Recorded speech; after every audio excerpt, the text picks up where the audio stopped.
Call me outdated, but Counter-Strike is still at the top of my all-time favorite video games. Late night at the dorm alone, playing up until 3 a.m. with full volume on. Yeah, that's my style. Today was supposed to be no different. I turned on my MacBook Pro. The glossy screen made a clear reflection of my long, narrow room. The dorm's rooms were all made up just for one person, so I was always alone. My laptop was propped up on my desk at the end of the room opposite the door. It was almost too routine. After a long, boring day of classes, I'd get back to my room at 10 p.m. I'd go to Facebook, Twitter, 9gag up until I've surfed every nook and cranny of the net. Then, bored as fuck, I'd open up Counter-Strike and go firing deep into the night.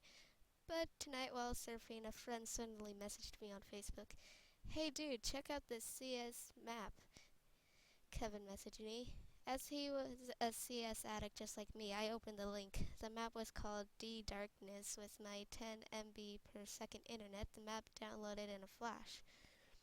Excited, I immediately opened up Counter-Strike to try out the map.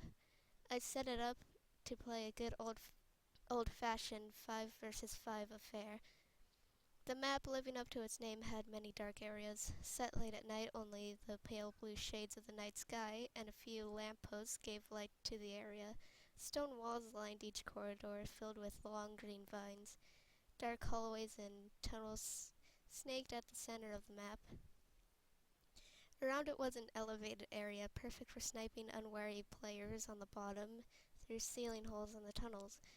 Bridges also kept the map interesting, hovering across the width and length of the vacancy. Darkness seemed to have nothing special to it. There was two ways of getting kills on the map. The first one, which I like to call the pussy way, was camping and sniping in the elevated areas of the map. It was almost too easy, as the darkness gave you instant camouflage. You could rack up a ton of kills immediately. The next one was a more interesting part of the map, which was the running maze of tunnels at the center. It was perfect for sneak attacks or point-blank kills. As usual, I ranked up more than half of my team's kills in the first few rounds, even while switching between two ways to play. It was after the first 5 rounds that I started to notice things. One time while roaming the map, I started to hear creaking noises. They were nothing like the usual sound effects I hear in CS maps. Some players' footsteps also started to sound different. Instead of the usual thud of military-grade shoes, a metallic clink and clank would be heard, even when no players seemed to be in the immediate area. And then I started to notice an extra character in the map. While staying in the elevated area, a shady figure appeared in the outskirts forest of the map. It was impossible to get up there. Curiously, I zoomed in my crosshairs on the human-like figure, but he disappeared. Next round, the figure appeared again. This time, he was only a few paces away, so I was able to get a better look at him. He wore a brown overcoat extending to the knees, fully buttoned up. A matching pair of slacks completed his outdated fashion statement. The only thing more puzzling than the man's clothing was the face that rose above it. He had dark round eyes with an empty stare straight at me. A sinister smile accompanied it, but the man didn't seem to have any lips. A gray, faded complexion covered the rest of the mystery man's face. Just like any other opposing character I see, I fired at the guy.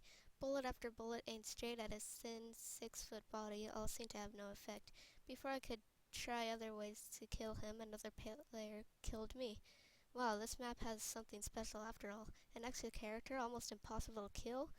A sense of excitement hit me just like never before, like it was the first time I got my hands on this game. I spent pretty much all the remaining rounds trying to find and kill this character, even if it was meant lowering my kill-death ratio. I noticed that the man only appeared in dark spaces randomly across the map.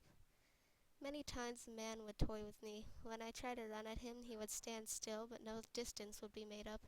Other times, while firing at him, the man would contort and shake rapidly, like thousands of bullets were showering his body all at once. But one thing remained. I was never able to kill him. It must have been an hour or two already, and I was starting to get sleepy. Trying to kill the mystery man was now a boring, futile effort. It was fun while it lasted, so I closed the application, shutting down in 3, 2, 1, and my MacBook screen shut off. But something remained on the screen. The same shady figure wearing Brown was still in the right-hand corner. Is my map book glitching now? Then the figure came closer, and closer, and closer. Now, his gray face, empty eye sockets, and the sinister smile occupied most of my screen. Then I realized I was staring at my thoughts reflection.